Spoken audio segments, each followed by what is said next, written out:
You're seeing my full screen now? Yes, madam, it is visible. You can proceed. Okay, sir. Good morning to everyone. I thank our IGNO for giving us another opportunity to serve as counselor, and I've been offering this MAW 001 Animal Welfare Science and Ethics for the last batch also. So I will just continue because we have very short number of sessions. So let us directly go into the topic of our discussion. So the animal welfare science and ethics together consider what is right and wrong about the ways that we use and interact with animals. So we are definitely interacting with animals in different ways. One is mainly for our food needs, that is maybe milk, meat, and egg. The other one is in the experimentation. The third one with the animals kept in the zoos and other things, or in some game purposes. So in all these instances, we have to see that the animals are kept or their welfare is maintained. So in this context, there is a wonderful opportunity for all of you to have joined this course and to complete this course. In this first topic of MAW1, we'll have 5 units: animal welfare, scientific understanding of animal welfare, animal behavior, human-animal interaction, and animal welfare evolution. So we will go going one by one. And in this, there are different blocks. In the first block, we have Introduction to Animal Welfare and Behavior, which has 5 units. So this deals with the outline of animal welfare, scientific understanding of animal welfare, animal behavior, human-animal interaction, and animal welfare evolution, history and variation. And in another block, we have concepts of animal welfare with 2 units on the concepts of how 5 freedoms. Then the 5 freedoms with 5 units discusses comprehensively the hunger, thirst, and malnutrition, thermal and physical discomfort, pain, injury, and disease, express normal behavior and fear and distress. So, on the whole, we can say that the animal, though it doesn't have a conversation with us, it has all the feel whatever a human being has. Only thing it communicates within itself or expresses in the form of some behavioral changes. So that is what we are going to read in this whole course. And in the block 4, we have assessment and audit, which deals with the animal welfare assessment. So how we are going to assess. And the fifth block will have which improves animal welfare through social conditions, human contact, and genetic selections. And in the block 6, ethics and animal welfare, will have 4 units, which says illustrates animal ethics and sentience, animal welfare, ethical theories, and role of veterinarians in animal welfare. I believe some of the veterinarians are also in attending this course. No matter whatever, as a student of biological sciences, everyone invariably handles these animals in some context or other. So, to start with, the introduction to animal welfare and behavior. Animal welfare is a property of the animal and reflects in its behavior. So, what we say, whatever we want, the comfort in the form of which we create for ourselves, the animals also try to create themselves, but it reflects what we see, like a bird building a nest or something like that.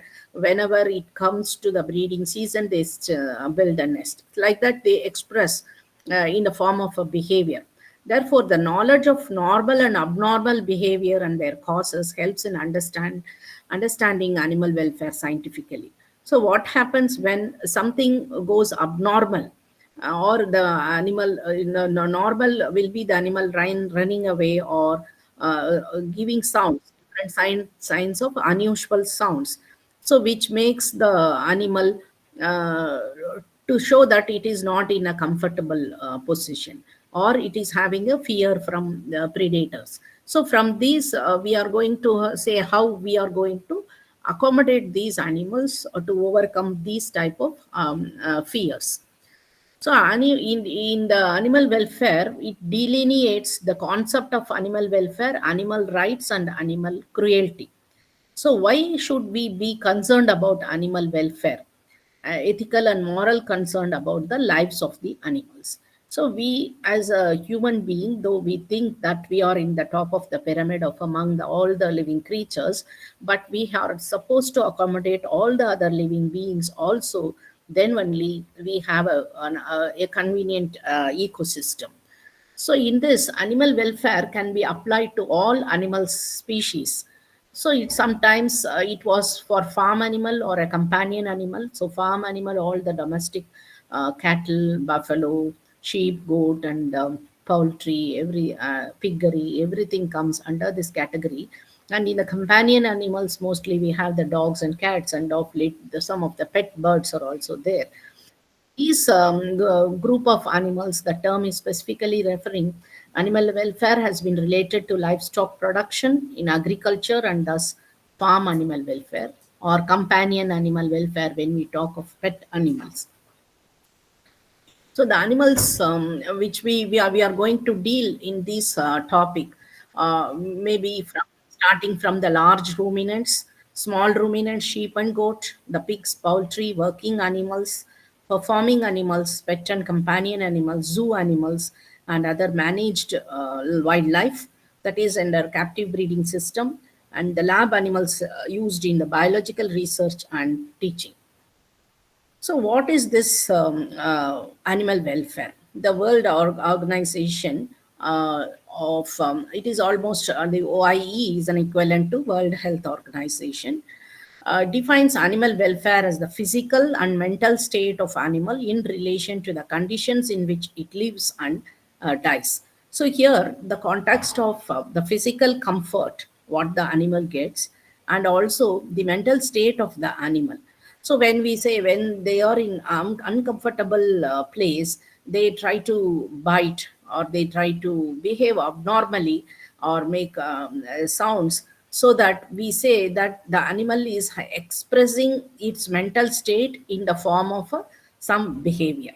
So it is a multifaceted subject which involves scientific, ethical, economic, cultural, social, religious, and political dimensions. So here in this, you can see here the three things: health and productivity, emotional well-being, and natural living. So when all these three goes together, only the animal is kept in a comfortable state. So the animal welfare is concerned with how the animal views its own life and experiences, how it copes with the environment in which it finds itself, and how its quality of life is affected. This means that animal welfare concerns are usually directed towards animals believed to be sentient and so are capable of conscious experience of the environment. So it is the capacity, the animal sentience is the capacity to feel, perceive, or experience subjectively. So we think that the animal is like a human being which has every thought of feel. Like if something, a continuous disturbance is going to be there, like a pointed needle or something like a metal piece inside is its compartment where it is going to get frequently pricked. So the animal will try to avoid that. If it is not avoid that, if it may be evinced in the form of pain symptoms, or it may have an injury on its body all through. That is how we perceive or we see how the animal is expressing its uncomfortable positions. So, animal welfare is a property of the animal. It is relevant to animals and exists on a continuum from very poor to very good rather than being an absolute value. So, you cannot exactly distinguish where the animal welfare stops and ends. It is a form of gradation. So, whether it is very good or good, and if it is poor, how we are going to improve upon to make it to reach to the good and very good level. That is how the animal welfare goes. We believe that animals are similar to ourselves in terms of their abilities and emotion, but animals have an ability to consciously experience the world around them and have an interest in their own quality of life. So this we observe when a natural living animal tries to turn his head towards an abnormal sound, or it goes into hiding places whenever it finds a sort of a threat. Like we can see during when the crackers are burst, the animal goes and hide into it. So these are all the things which we say the animal expresses itself. There is a general belief that these animals are capable of experiencing emotional states such as pleasure, pain, discomfort, contentment, etc. So normally we see in the pet dogs, no, when the owner comes, they express its emotion by wagging its tail or trying to lick or creep on them, or it goes there and expresses its contentment that he is happy. Animals' perception of the world may be different from ours, but it is important to them. So we also, you can see in the picture, if we feel like the tiger is laughing like that at us, but we don't know what exactly it is, its emotional state is. So where an animal is continually in pain or suffers daily from excessive confinement or an inability to carry out much or any of the things it may wish to achieve, then the quality of life for the animal may be very poor indeed. So here you can see in this a gradation where the good welfare, where the animal expresses its, and the poor welfare, it is expressed in the form of the weakness or the debilitated status of the animal. So so where when the life is worth living, we call that as fair. So above that is the good quality, and below this is the poor quality. That is how we are going to grade the animal welfare. So why should we be concerned about animal welfare? So why at all? It is just an animal. Why we should? One is the ethical, moral concerns about the lives of the animals. So whatever it needs, you cannot feed an animal with something which it doesn't relish or which its digestive system doesn't accept. So if at all it has to go on a grazing, it has to be allowed for grazing, or you cannot just tie the animal in one place and use it for your own purpose. Then human health and animal products. So we all depend on the animal protein for the keeping a good health. It may be in the form of a milk, meat, or egg. So for that purpose, we are going to have an animal with us. Then the environmental and biodiversity concern. So each animal species are interdependent, and we see most of the time the domestic animals what we have, they consume the feed which we are not going to consume, or which is a waste out of the harvest that we have made from the food grains. So it means then the excreta of these animals is again going as a manure, where different other living organisms start to grow in the soil, or they nourish the soil. So this is a cycle where you're going to have a different sections, and you can see that the sheep or the sheep grazes on the grass and the goat browses, whereas the cattle also grazes and it eats both the tree leaves. Or if you take some other smaller species, like they may eat the insects that are crawling, so they may be also a natural control mechanism. So this is how the biodiversity concern matters when we talk of this topic. Trading and marketing of the animal products. So definitely it is as a livelihood security, we need to produce more products from these animals, or convert these products into different edible forms. Like from the milk we are making curd or butter or some ice creams like that, and from the meat we have different other meat products which are ready to eat or ready to cook. So like that, wherever the farming is not possible, we need to give the products in the form of a ready to eat or ready to cook methods, by which is like again a marketing channel, where we are going to have see these animals grown, maintained in the farm, their produce are converted and going into the human, and which is also a livelihood for many people. So this is where we are concerned about the animal welfare. And the ethical and moral concerns, this is often centered on a belief that animals are sentient, that is, able to perceive or feel things, and thus we have a duty to provide care for them and to protect them from harm. So, how we are going to protect them from harm, that is what we are going to see. The human health and animal products are associated with beliefs that improving the lives of the animals on farm will have associated benefits for human health. So whether the animals are going to be a carrier of a disease, whether they are going to spread the disease, or whether they are going to give only the nourishment for us. So in that context, when we say whether we are going to have maintain the animals in a disease-free condition, so that they don't spread the harmful bacteria into the animal products which we human is going to use. And the other one more is the widespread use of antibiotics on the animals, which is being excreted in the milk or the meat, and again it goes into the human food chain. So this is one of the major concern when we have to see, not only with respect of the animal, which is some harmful chemicals may be there in the diet, or through the feed and fodder it may gain entry, and the residuals may go into the human food chain. So this is also one of the matter of major concern. Then environment and biodiversity concerns, where the animal welfare seen as part of a package of concerns about how we treat the planet. So if you imagine a world with only one species of animals, then what would have happened to the environment? You can see in the natural farming system where a house having a poultry as well as a cattle and a sheep and a goat and a pig farm and a duck farm, like that.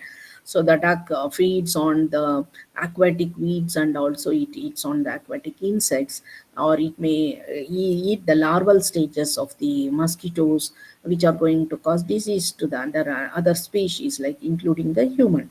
And you can see the poultry, which is just scratching on the mud, and it will be eating all the insects, which may be a harmful pest to the crop which is grown. So, like that, mutually, every species is having an independence. So, both animal and environment and animal welfare as a part of the defined farming practice. And then wherever animal welfare can be used as a marketing. So it adds to the brand value of a product when you say the animals are cared, or the welfare of the animal is kept, is and then this product is produced out of a farm which cares more for the animals, which adds value for the product that is being produced. So, individual concerns. Legal frameworks may set minimum standards for animal use, but within the ethical behavior. So, individual concern for animal welfare directly through our own behavior in our dealing with animals, or indirectly through our behavior or lobbying for changes in the way that animals are managed, perhaps through legislative changes. So here, one directly we can provide a comfortable environment for the animals in their farms or wherever they are kept, and how they are going to protect them from extreme weather condition. Or we use preferring to use animal products from a particular production system. That is, you can see the marketing channels where they put a brand value like organically produced, like that. So where you are going to indirectly say this animal are cared and they are grown in a natural environment without any use of harmful chemicals. So where you are trying to project your product based on the thing that the animal is scared. Then organization concerns. So different organizations are involved in these animal welfare. One is the intergovernmental organization, that is World Organization for Animal Health, OIE, which sets global standards for animal welfare, and the Universities Federation for Animal Welfare, World Animal Protection, then Compassion in World Farming, and the International Fund for Animal Welfare, and some national organization like the Animal Welfare Board of the India, Royal Society for Protection of Animals, Humane Society in the USA, They all work together to promote a more ethical approach to animal management, and and have their own particular policies to promote or lobby the governments for a change, because they mediate or they represent the common people as well as animals, to see that the animals are protected. So the different views. One is animal welfare, animal rights, and animal cruelty. Animal welfare, just it is about the care of the animals and the husbandry practices. So living in community with the animals. And animal rights, like the animal asking for its own rights, are based in ethical or philosophical thinking that the individual animal and demand equality of treatment for animals with humans on the basis that each are sentient. They are having their own feelings. Decision making may be made at a population, herd, or farm level, and where many conflicting issues can cover. Animal cruelty is deliberate or malicious infliction or mental or physical pain on the animal and indifference to their suffering. So here, deliberate cruelty, whenever the animal is work for extended hours in an agriculture field, or it is made to draw a heavy load of agriculture produce in a bullock cart, and go in uneven surface roads, or when the pairing of the bullocks is not proper. So these are all different types of cruelty we come across often. And even when the animal is sick, or even when the animal is having some deformities or some pain in its leg, even then you putting the animal to work, all these comes under the category of cruelty. So here what I want to say, that is, cruelty doesn't mean that only confinement or providing lesser space for the animal in its farm, or the animal that is used in circuses or in game shows, where they are regularly put into severe stress or routine, or beating the animal for making the animal to work for them. So apart from this, as a routine also, we say, or depriving the animal of its needs. That is also another where the cruelty is seen. So all these three things, when we put animal welfare versus animal rights versus animal cruelty, animal welfare focuses on the experience of animals and considers the care and husbandry of animals. Animal rights focuses on equality of treatment of all sentient beings, including humans. Animal cruelty, or the avoidance of cruelty, focuses on negative and aspects of animal misuse and abuse. So, animal cruelty, the deliberate abuse and mistreatment. As animal rights, a set of belief about equal treatment for sentient, that is like human, you are going to say the animal has the right to live. Animal welfare science, the practice of science which aims to provide evidence about the quality of animal lives. Animal welfare standards, that is the minimum conditions under which an animal should be kept as determined by legislation or other bodies. Then animal welfare describes how an animal is coping with the conditions in which it lives. This includes consideration for its health, environment, nutrition, ability to express important behaviors, and the avoidance of fear, pain, and distress. So these are some of the terminologies. These whatever I have given, or for the point of your exams, when you want to face the exam, these are the definitions you're supposed to write on this aspect. So I'll move to another presentation from my topic of today.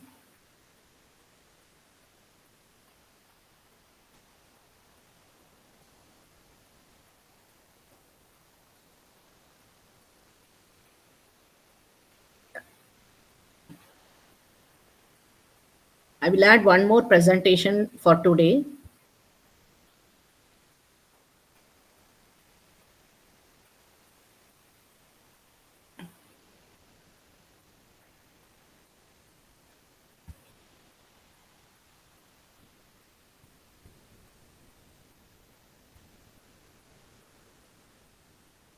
That is scientific understanding of animal welfare. So, scientific basis of animal welfare, biological functioning, naturalness, and feelings and emotions. Evidence based approaches to animal welfare and animal welfare standards, optimal, minimal, and absolute standards. So, to reach decisions about what is good or bad for the animal welfare, we'll see about the biological functioning and what is about the naturalness, feelings, and emotions. So, a biological, Excuse me, madam. yes. The PowerPoint is not being shared. PowerPoint is not visible now. Okay, okay.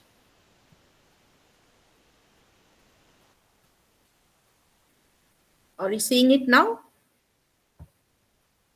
No, madam. It's Not coming, visible, madam. madam. Yeah. It's Yeah, are coming, you madam. able to see? Okay, okay. Yes, ma'am. Okay, okay, I'll continue. The scientific basis of animal welfare, biological functioning, naturalness, and feelings and emotions, evidence based approaches to animal welfare, and animal welfare standards, optimal, minimal, and absolute standards. We'll be seeing about all these three in this presentation to reach decisions about what is good or bad for an animal welfare. So, how natural, that is the biological functioning, the naturalness, the feelings, and the emotions. So, what do you mean by this biological functioning? A biological functioning view of animal welfare looks primarily at the animal's physiological responses, particularly the functioning of the hypothalamic pituitary adrenal axis, then sympathetic adrenal medullary system, immune function, health, growth, and reproduction. Let us see one by one how this biological functioning has a role with respect to the animal welfare. So here in this picture, you are seeing the HPA axis. It is a neuroendocrine system that registers changes in the body brought about by some alterations, either psychological, such as seeing something that induces fear, or a loud noise, maybe, or a physical, such as a change in the temperature. So, sudden change in temperature, or something, a fire accident, something like that, and a cascade of reactions to deal with the change and restores the homeostasis.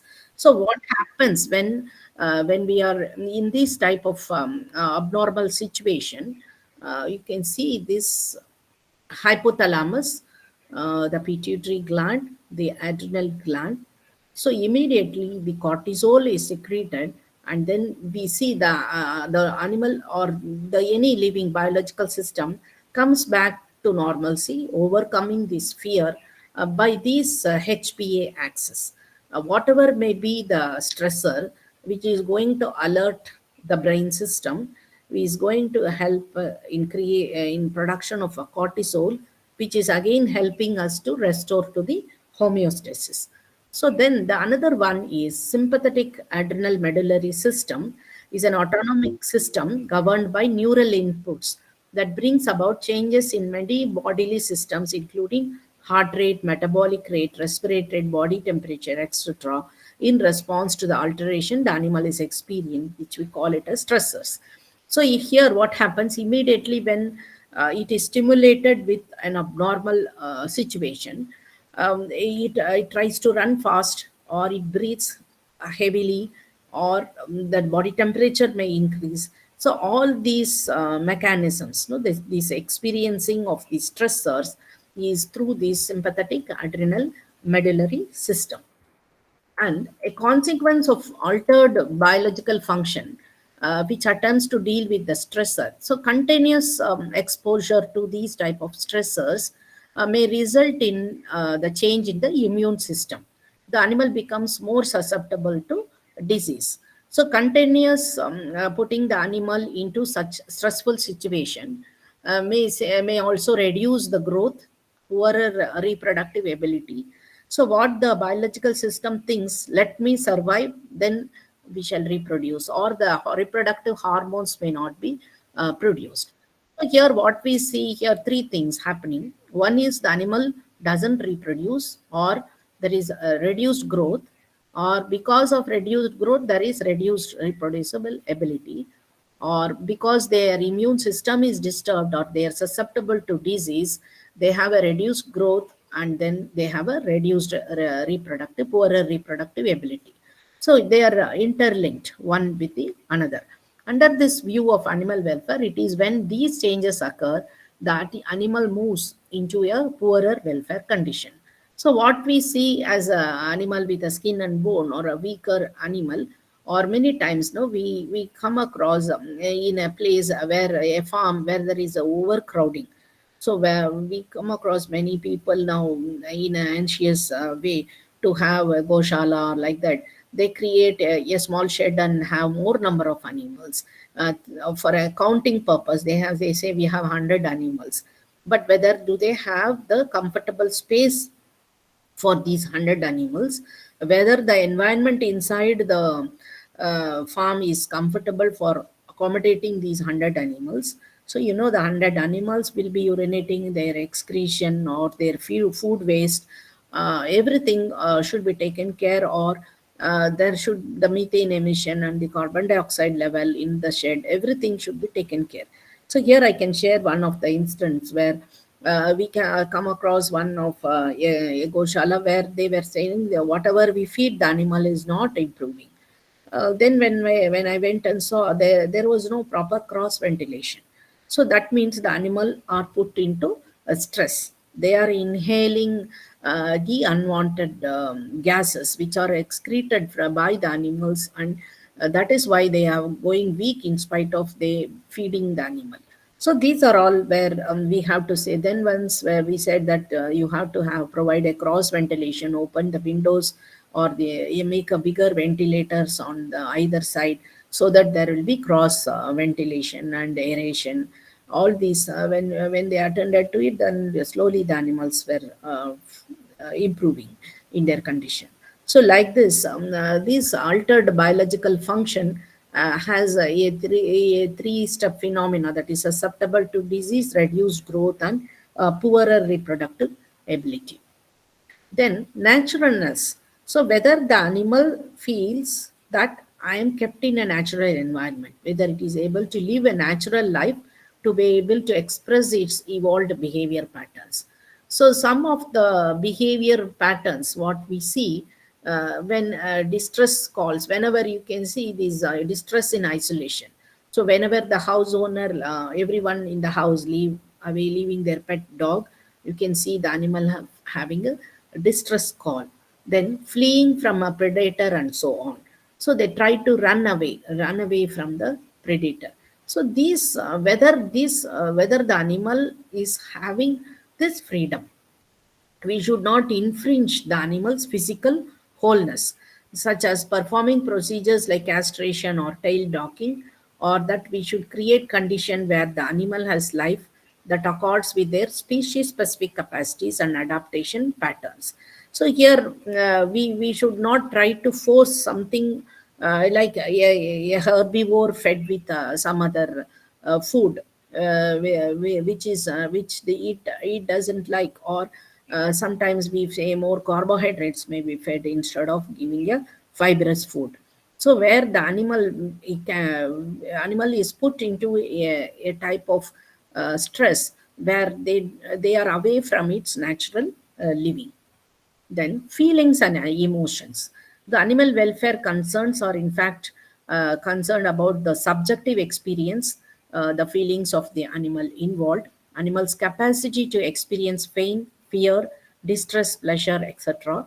That it should be experience of those emotional status. So how you are going to see that the animal is able to express its feelings. See here you can see in the picture that is a interspecies, it is expressing its feeling. Maybe the monkey has lost its baby, so it is trying to hug a dog thinking that it is a baby. That is where it is expressing its feelings and emotions. Then it is considered as a evolved and cognitive experience, the wants and desire of the animal. So animal responds to situations which will increase fitness, either immediately, that is escaping a predator. So you can see in the picture, the zebra is running away when its predator is approaching, and in a long term. By expressing, we can see these type of behavioral changes, continuously showing some light or something to the animal, or a moving object. We can see in case of the cats, a moving object by expressing play or exploratory behavior, or to play with a ball or a thread like thing with which it plays. So these are all considered as the cognitive evolved and cognitive experience. Then, if the animal is in an environment where its biological adaptation are not able to cope, that is an unnatural environment, it shows signs of altered biological functions, and this can be associated with feeling of pain or distress.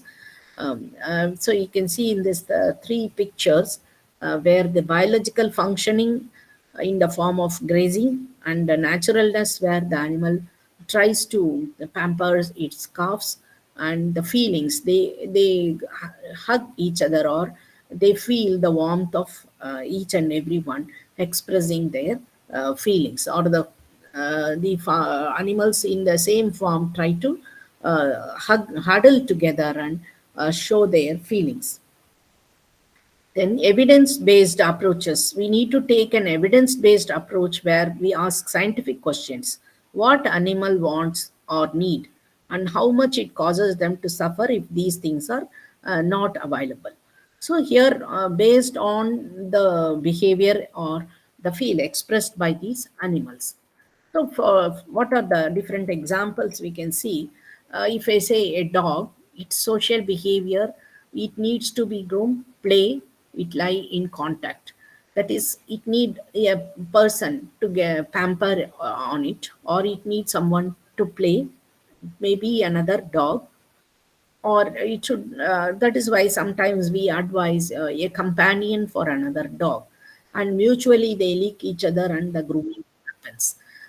Then for chickens, access to sandy soils where they can peck, scratch, and cover their feathers with dust to keep them in good condition, and access to elevated perch, that is some rod like thing are kept so that the bird can sit on the roost at the night, or keep themselves away from the predators. If birds are not allowed access to these things, they can become fearful and distressed. In case of zoo animals, sufficient space to carry out some behavior like making dens or nests or beds that are suitable for the species. So you have to provide the material for them to construct their own nest, things to do in the environment that will keep them occupied. Otherwise, they will be expressing their frustrating behavior. Then devices that will allow them to show hunting or stalking behavior, or to swim or climb a pool of water for them to swim, or keep a tree branch like that in a monkey enclosure so that they can climb and play, or something like a swing. So these can express and have their natural environment. Then, animal welfare standards is the ability of the animal to cope with its environment by maintaining appropriate standards of housing, feeding, and general care. I think in another topics they may be dealing with these, how much house space has to be provided for each and every different species, and how to prevent and treatment of diseases, prevention of unnecessary free fear. So, like keeping an animal farm near a railway track or something should not be there, because continuous noise from the sounds of the train may also discomfort the animal, and they may evince pain, and the opportunity to express important species specific behaviors. So these standards will be learned. I think it will be done in some other topics also. So, optimal standards, guidance provided for the optimal standards of animal care, where all the animal needs are met. Animals are protected from harm, and any ill health is treated promptly. So here you can see in this picture a pet dog, a owner who is caring that, who takes the animal for every advice to a veterinary clinic, and the community which accepts the presence of the pet around. And we find these three are encompassed into the where the opportunity for others, like the pet related industries, the cultural values, politics, environment, and economics. So here, on the whole, they cover most of our societal needs, keeping one pet animal. So like that, you imagine for many other species how they are going to help. And maintaining the optimal standards is very important because they are addressing many of the societal issues. So here, minimum standards would define the minimum size of pens, cages, or enclosure in which the animals are kept. So this is one of the picture to show when you want to take a dog on a transport from one place to another. So you have to whether the same type of enclosure is sufficient for a dog of different breeds. So here we have to consider the length of the dog, the height of the dog, the height of the forelimb from the chest region to the floor, and the width of the animal. So based on this, the type of the breed, appropriate cages or materials to carry, or boxes to carry these animals have to be prepared. And you can see the sufficient ventilations given on the top if the animal is going to stand here, and how we are going to provide, and whether this is bigger than the size of it can accommodate the size of the animal. So which these you have to have a minimal standards for different breeds. Then absolute standards, international standards proposed by OA attempt to provide this to give to apply animals regardless of the country in which they live. So you can see these are all internationally approved standard type of cages. So starting from small, medium, large, X large, and double X large. So how to handle, or how, which, whether they are having wheels below, and whether they are having the feeding bowls. So many standards are fixed, and it is the material to be made is also dictated, so that it can have a comfortable transport. Then in this we are reading all these uh, absolute animal welfare standards, biological function, feelings, homeostasis. So these are the terminologies which you have to read for the exam point of view in this class. Then this sympathetic adrenal, that is the flight or freeze to response.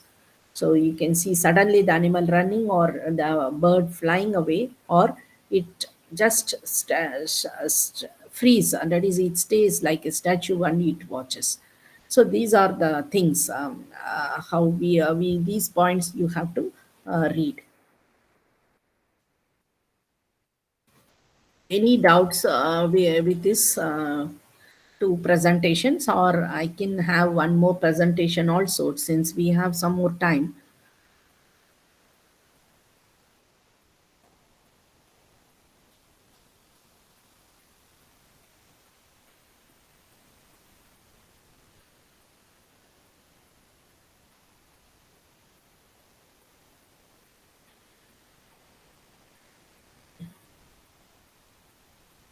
Shall I have one more presentation today?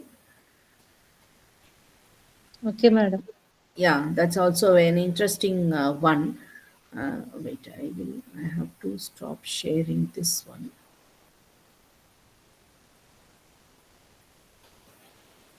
I'm sharing this one, then I have to.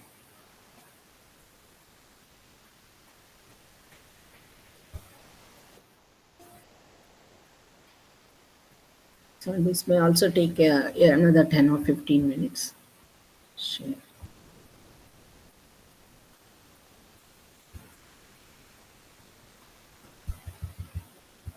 So this is about the behavior. Are you able to see my screen? Yes, madam. Oh. So in this, we are going to see about meaning of animal behavior, interrelationship between normal behavior, natural behavior, and animal welfare, understanding abnormal behaviors and their causes, mismatch between them, animal and its environment, behavioral needs, types of abnormal behaviors, welfare consequences of abnormal behavior, and use of behavioral knowledge, and in the management of animals. So let us see about this. Animal behavior, it refers to the physical expression of the bodily movement. So we can see the alertness as soon as you enter a farm, how the cows or the animals there turn their heads towards you, moving the, when you make a sound or something, they turn the ears. And they may, if you are going to bring something for them to feed them, a motivational experience, like it may show a leaking behavior or an urge to take the food, or once the need being met, the motivation to perform the behavior. So once, if you are going to take a banana of a bag of banana into a cattle farm, they may just say with something they have brought for me to eat. Then once you give them, they eat and they express their satisfaction. So it is temporary due to an internal drive or motivation. So here you can see like one person coming, or the natural behavior when the milkman or the milking man comes, it alerts and milk letting down the mechanism. When the sound of the milking pails, when a person is going to milk, the bucket sound or something, or even the footsteps of the shoe sound of the animal caretaker, these things alert, yes, it is time for me to milk, like that. These are all the behavior which are expressed, which is due to internal drive or motivation. It can, behavior expression can become extremely complex and dynamic. So what I said was the normal thing, but it can become when out of control, when it is of a complex nature. Behavior can also be thought of as the outward and visible expression of internal regulatory process that are invisible. So we don't know what mechanism happens when it hears the sound. That hears the sound of one person walking in and many person walking in. So there will be a difference. If it is going to be the milkman or the footsteps of the person which is known to it, it behaves in a different way. Or suddenly 10 or 15 people are running into their farm, they behave in a different way. So this outward expression allows a window into the emotional state of the animal. So suddenly if 10, 15 people entering, they immediately get disturbed, or they try to run away from where they are tethered. Then behavior performs both a direct role in meeting the needs of the animal, but also a communicatory role between animals, either for the benefit of the signaling animal, the receiver, or the both. So here what happens, it tries to communicate. It may immediately, if it is lying down, suddenly a person enters into the farm very fast, it immediately gets up and it may make a sound, or it may show a sign that it wants to get out of that place because some intruder has come. So the differences in behavioral expression have an important implication for the welfare of the captive animals and for the ease of the management. So we normally, whatever may be the domestic animals, some standards are there, and we know how they behave. But if it is going to be a newer animal introduced into a zoo, so you are going to see that for what purpose the animal is behaving abnormally, and then you bring back the animal to normalcy by providing the wants of that animal, by observing its behavioral pattern. So that is why you can see of late in the zoos, they are providing some comforts. Like if it is an enclosure for a bear, they provide a dark den like place, so that it will go there inside and hide and sleep. Or if it is an animal which likes to climb up and it, like a monkey or so, then they provide appropriate.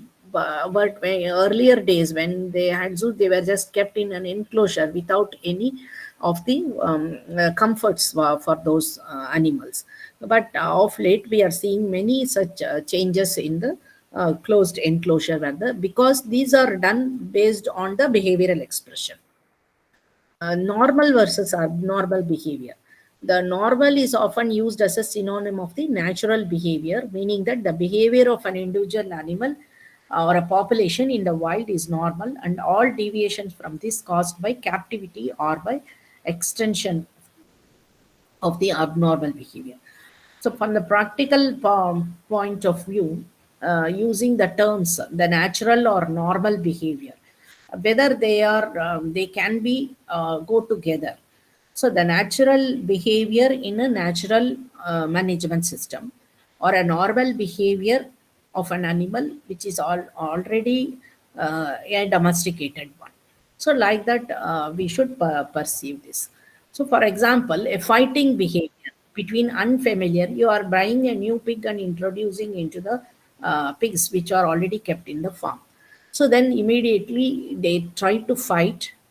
It forms an expression, and it is you can see the right observed in wild pigs, but it is heightened frequency and duration of the behavior that is abnormal under captivity rather than the behavior.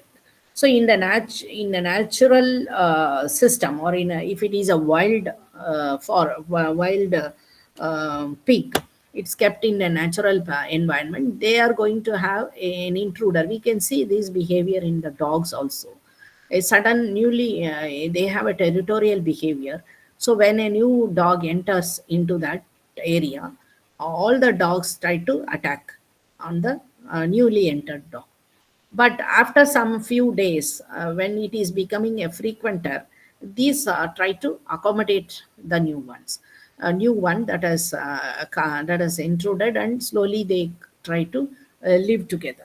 So these are all the different behavioral patterns we can see in the animals. Then reduction in predator avoidance behavior in many domesticated animals. So with these deviates from natural expression, it is not regarded as an abnormal behavior. So a rabbit, you can see the rabbit trying to run away from the dog which tries to catch it. Here this it is a natural behavior, but it is not an abnormal behavior. You can call that as natural prey predator behavior. Then behavior is driven by motivations which are themselves triggered by an external stimulus. So here you can see in the first picture, the rat freezes itself and stands still. Stands still, then the bird is just flying. But when it starts moving, the bird approaches it as it is going to be the feed for it. So that means the behavior here in the first picture, since it is standing still, it may think it is some object, or it is not an animal which is not moving. Maybe the bird is trying and it is trying to fly away. But here, when it starts moving, it thinks, yes, this is my prey. So this is where you call that as a behavior is driven by motivations. Then captivity changes the mix of stimuli that animals might cope with, and therefore the behaviors that they show. The absence of predators and presence of freely available food typically reduces the anti-predator and foraging behavior. So, like when you are going to provide the food, everything for it, it will lose its natural behavior of going in search of food. So this we also see many times in a natural reservoirs, or where sanctuaries, or when we traverse across the forest, there will be hoardings like you don't feed the wild animals.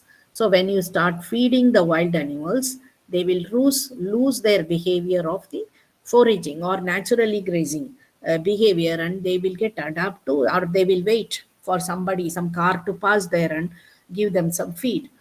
We can see in temples these monkeys. They get used to the pilgrims carrying food items. So that is, they wait for them to feed. So where we find that captivity changes. So when you are keeping the monkey in a cage and providing everything food, and suddenly you want to leave them in wild, it will be very difficult for them to adapt, because they are got seasoned, used to the timely presence of food. Then it is important to probe the presence or absence of a particular stimulus means for the animal's experience. That is a level of boredom. So when you can see in a bear cage frequently walking from this side to that is a sort of boredom. It is also important to understand what it means for the animal if the ability to show a full and appropriate behavior response to a stimulus is prevented by the captive environment. That is a level of frustration because they are denied of the space that is needed, or the comfort that needs, or the things they need to play with, or a variety of playing items to be provided in the captive environment so that they will not get frustrated. Then, understanding abnormal behaviors and their causes. Mismatch between the animal and its environment. A mismatch between the stimuli present in the captive environment and the animal's ability to cope with the stimuli through mechanisms that it has acquired through evolution or lifetime development. So here we say well, when you are going to provide an artificial playing tool, the animal may not feel it is comfortable, or sometimes after some time they get used to whatever it is available. So this understanding is very much important. Then example one, you can see the first is the problem of savaging, whereby a mother pig attacks her own piglets shortly after their birth. So what we think it is, how a sow can attack its own piglets. This behavior is not seen in the wild, but it is seen in the captive sows or in a farm. This where it may sound like more number of piglets, it may not be able to feed, or the size space may not be sufficient, so it will try to attack few and reduce their number, or they are not provided a nest to keep these young ones in a safe place in a captive environment. This is one example. A second example is feather pecking, in which laying hens pull out and remove the feathers.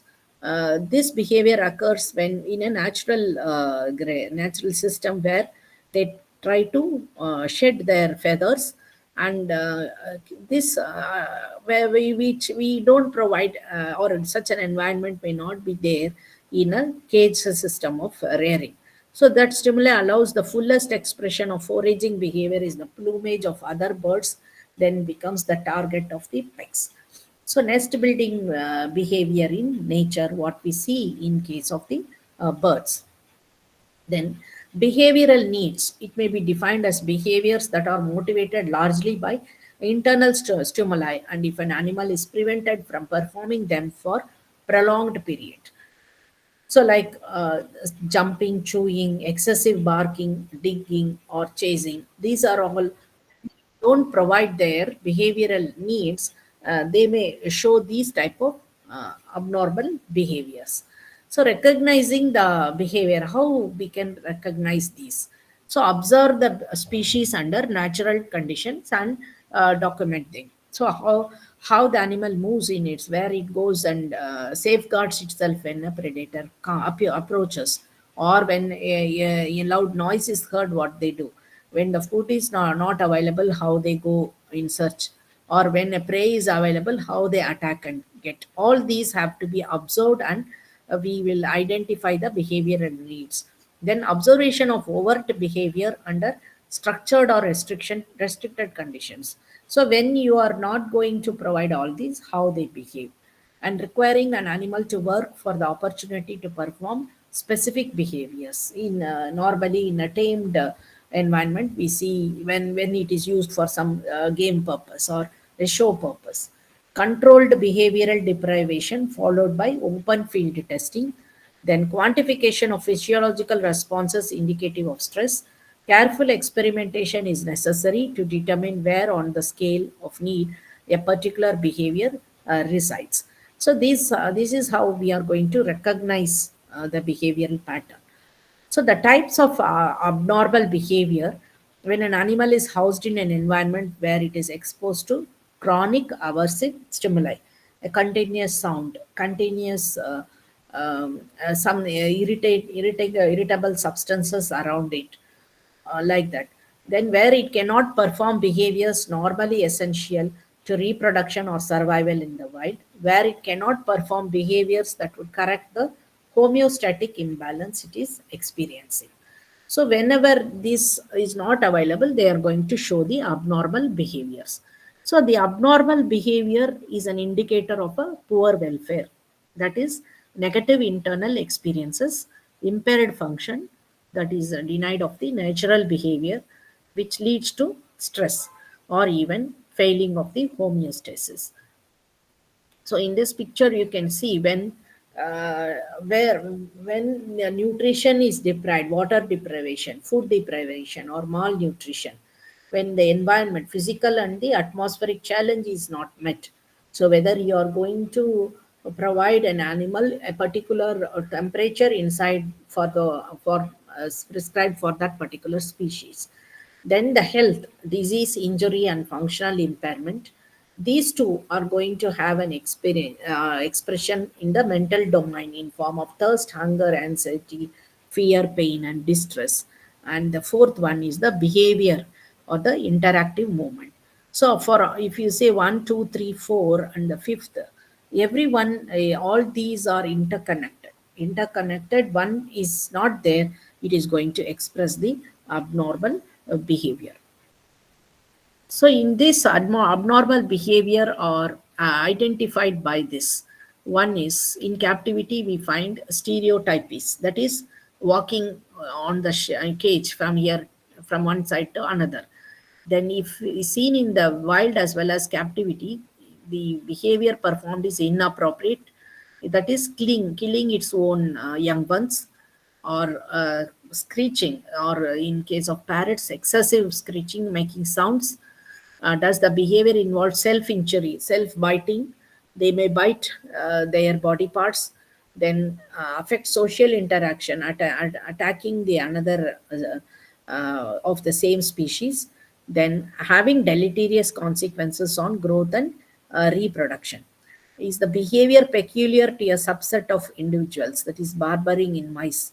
Does the behavior induce signs, stress in the animal or its companions? Abnormal behavior forms are redirected behavior, stereotypical, sham behavior, self directed harmful behavior, learned and helplessness. So, redirected behavior that is towards a group member. So, like the feather pecking, cannibalism, fin chewing, tail and ear biting, belly nosing, and cross sucking. So, these are all the redirected behavior. Stereotypical behavior is apparently functionless and repetitive behavior seen in many species, that is, pacing, walking from one side to another, or standing and making steps, biting of fittings in stabled horses, biting of bars in sows in gestation crates.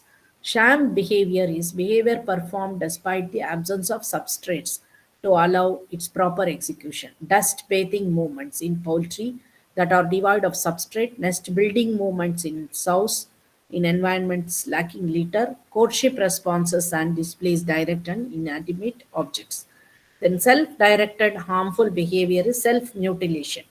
They will be going on licking or grooming their body, biting on the limbs, which we see in many times in the dogs and all, and also in the laboratory animals. Then feather plucking.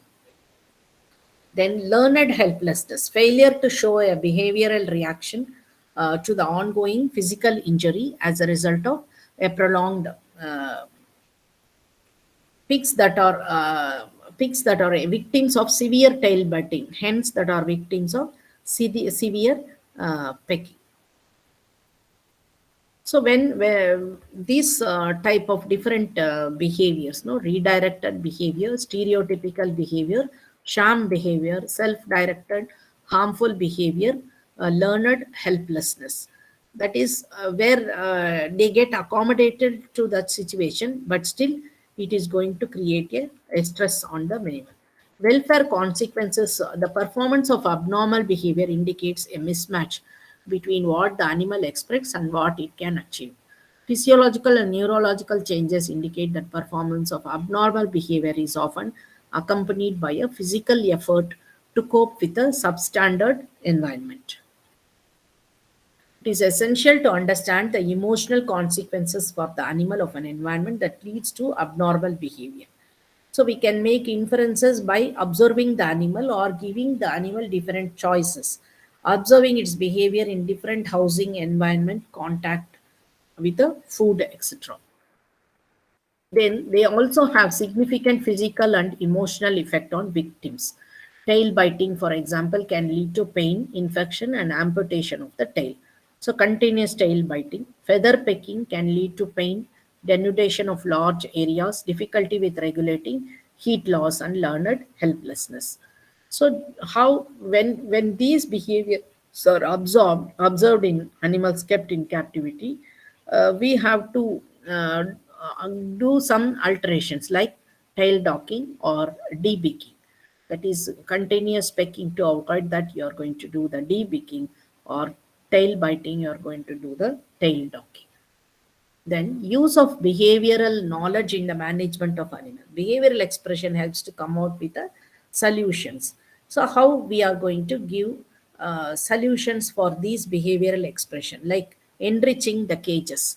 Hence, by providing dust bath in the cages, pigs can be given adequate material to show every basic nest building behavior during the time of parturition, that they are provided with enough substrate to manipulate to meet their need to root and explore.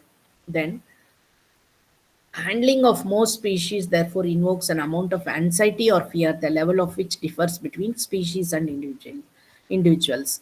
Minimization of fear during handling can reduce the risk of injury to humans and animals, increase the efficiency of handling, and improve the productivity and reproductive performance of the livestock.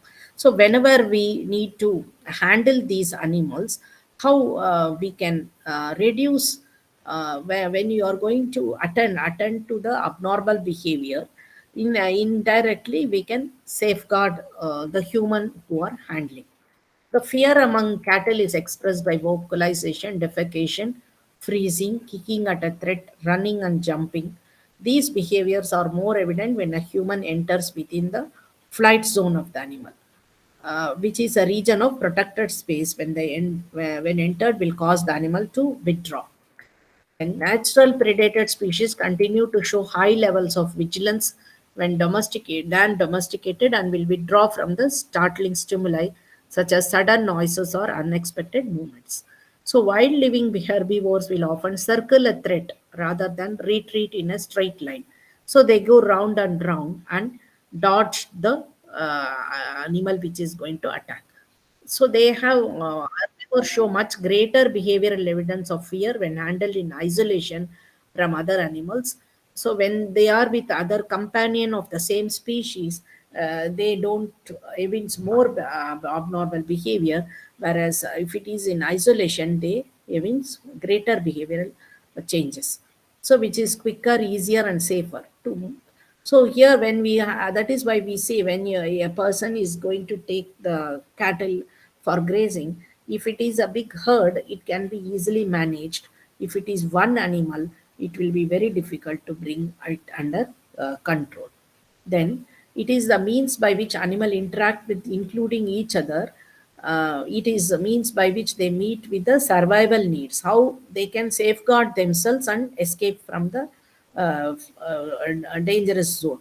It clues to the animal's physical and mental state are also coded within the choice of behavior and the character of its expression. As such, behavioral expression is fundamental to the management of animals and is central to any animal-based welfare assessments.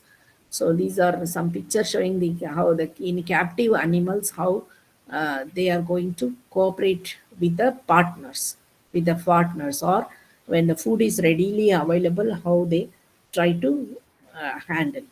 And abnormal behavior is that which deviates from behavior in the wild and causes problems to humans. So when they are going running away and causing fear, or when you are not able to capture that animal and bring into a restraint. So knowledge of what causes fear in animals together with behavior response to show to a threat can be used to avoid stress during handling and to make handling easier and safer. So, skillful application of behavior and knowledge characterizes good animal handlers.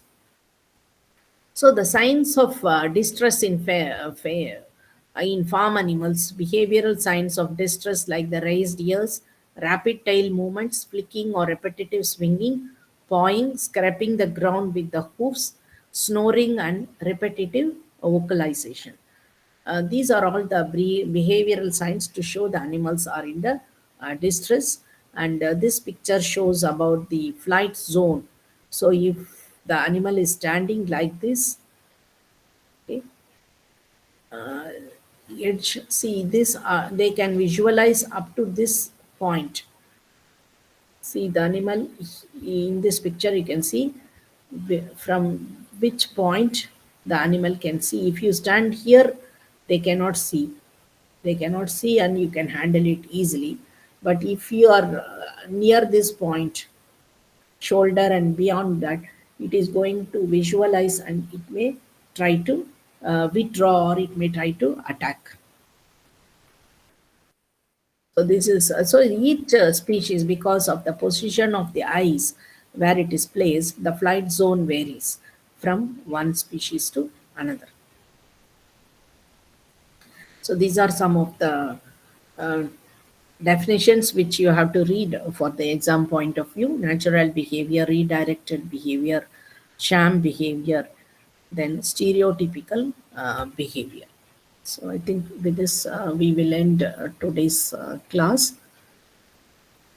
Any doubts in this? You can, I think most of your booklets available are self-explanatory, and you can go through them. And I think these videos also will be shared for your future